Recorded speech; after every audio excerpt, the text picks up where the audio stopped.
Fala pessoal, tudo bom? Aqui é o Fábio dos Perdidos no Tempo, de volta aqui com as nossas mini resenhas. Dessa vez uma mini resenha de quadrinhos, né? A primeira mini resenha de quadrinho. O vídeo anterior que a gente fez foi de RPG. Então agora começando a série de quadrinhos, eu trouxe aqui para a gente comentar Batman Xamã, tá? Apesar desta edição aqui ser relativamente nova, né? Foi lançada ano passado pela Panini.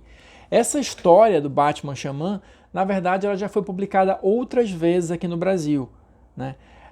Nos Estados Unidos, na verdade, a história foi publicada em 1989 e 90, mais ou menos, porque foi publicada no formato de minissérie, em 5 edições.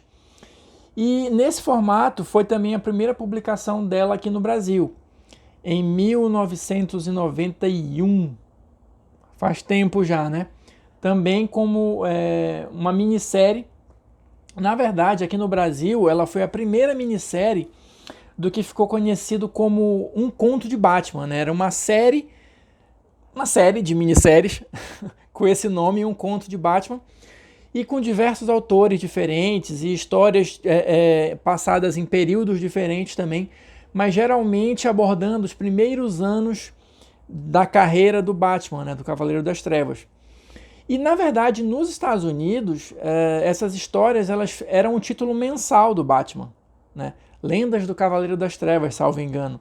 E a primeira história foi justamente Batman Xamã, né? Então, no Brasil, ela foi publicada como minissérie em 91, depois a própria Abril publicou num formato encadernado em 92, e agora mais recente, em 2014, a Panini já publicou encadernado também, e agora em 2020, capa dura, tá? Com certeza, essa é uma história que merece republicações e merece também um formato diferenciado voltado para o colecionador, que é justamente a capa dura, tá?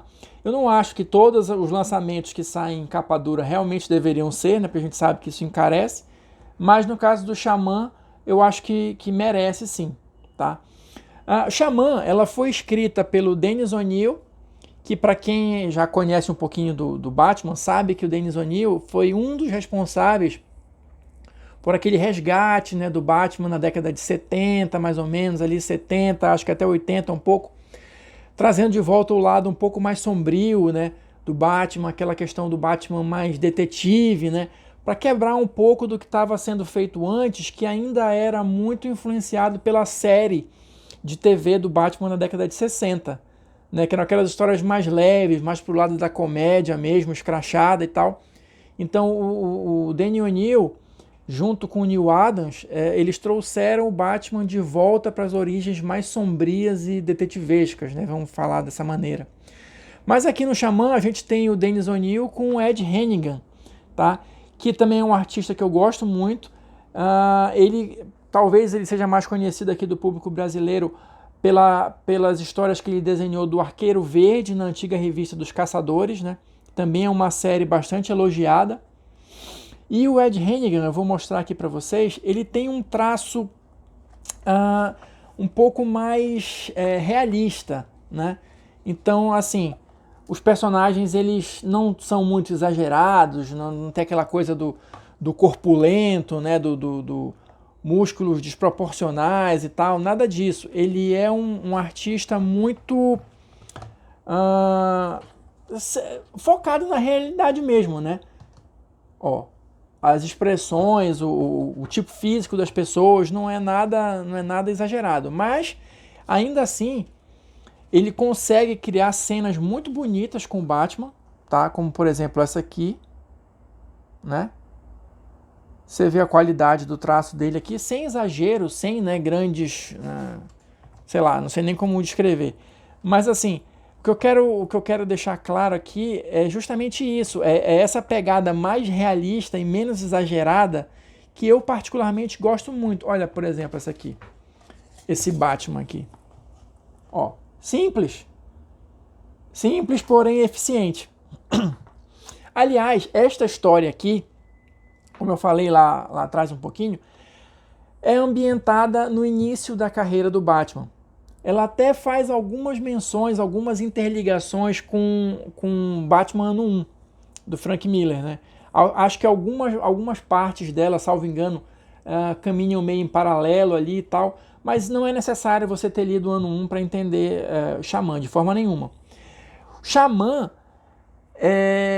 na verdade, uma das curiosidades sobre a história é que ela é a primeira aparição da Batcaverna na cronologia do Batman pós-Crise nas Infinitas Terras, né? A gente sempre pensa no Batman Ano 1 como a origem do Batman depois da crise. Beleza, ok. Mas a primeira aparição da Batcaverna depois da crise está aqui em Xamã. A primeira aparição cronológica, tá? Está aqui no Xamã. Então, do que trata? Nos anos de treinamento do Bruce Wayne, né, ele fez uma viagem na qual ele entrou em contato com a cultura dos índios americanos, né, dos indígenas americanos. E isso aí, eu não vou dar muito spoiler da história, né, porque ela é bacana também, assim, mas isso, claro, um tempo depois volta para assombrá-lo de alguma forma, né? Não diretamente o Bruce Wayne, mas ele acaba tendo envolvimento, tendo participação na história, e isso acaba se entrelaçando com um caso que o Batman começa a investigar, né?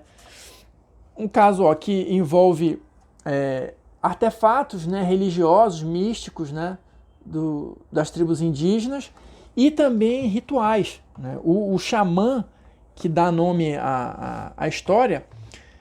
Só mais um exemplo aqui do traço do Hennigan, sem grandes exageros, tá? Eu gosto muito desse tipo de traço, por isso que eu fico falando toda hora. Enfim, eu acho que realmente talvez hoje a gente precise de mais desenhistas assim, né? Eu acho que é considerado um tipo de traço meio antigo, não sei, mas é algo que eu particularmente gosto bastante. Sim, você vai ter aqui no Xamã uma história envolvendo assassinatos, rituais, né? E uma pegada um pouco sobrenatural, né? E será que esse assassino é humano ou não? Enfim. E uma coisa que é legal também é que, como o Batman está aqui em início de carreira, ele ainda é aquele Batman que falha, né? Que tem dúvidas, né? Que não está eternamente e sempre preparado para tudo, que puxa qualquer coisa do bate-cinto e já pensou 15 vezes antes do seu adversário. Eu confesso que, pelo menos para mim, isso fica um pouco cansativo depois de um tempo, né? Mas infelizmente é a tendência que a gente está vendo no Batman hoje, né? Mas nessa época não, é um Batman um pouco diferente, o Batman em início de carreira. Olha, só mais um exemplo aqui. O Xamã, né, aqui em cima. Eu gosto muito desse jogo de cena, de narrativa que o Hennigan faz, né? E as capas também da minissérie, né? Mas eles reproduzem aqui. As capas do Ed Hennigan e do George Pratt são todas muito bonitas, assim, né? Na verdade, essa capa da última edição, elas vão formando tipo uma progressão, né? Você começa, deixa eu ver se eu localizo rápido aqui. Você começa com a máscara do Xamã, ó. Você começa com a máscara do Xamã, e aí essa máscara ela vai sendo quebrada e vão sendo reveladas as novas camadas, que você pode fazer um paralelo com a própria história também e tal, né? À medida que as coisas vão se revelando. Enfim, não peguei a sequência certa, mas só para dar uma ideia, né? Então, cada capa seguinte vai quebrando a capa anterior e revelando o que está por trás da máscara, né? Então, isso é um detalhe bem legal, assim, que dá um toque especial para a história, né? Então, assim, essa é a nossa primeira dica das resenhas de quadrinho, Batman Xamã. Se você não quiser essa edição, pode procurar em sebo ainda a minissérie ou as outras edições. A minissérie talvez eu ache um pouco difícil de você encontrar, né? Porque ela já tem um certo tempo. Mas, enfim, fica a dica para quem é fã do Batman ou para quem quer começar a ler histórias do Batman. Essa aqui é uma boa pedida, né? Porque está mostrando ainda o Batman em início de carreira e é uma história de qualidade, uma história boa, uma história legal, né? Talvez o ritmo narrativo seja um pouquinho diferente, né? Porque a gente está falando aqui de uma história de 89 e 90, né?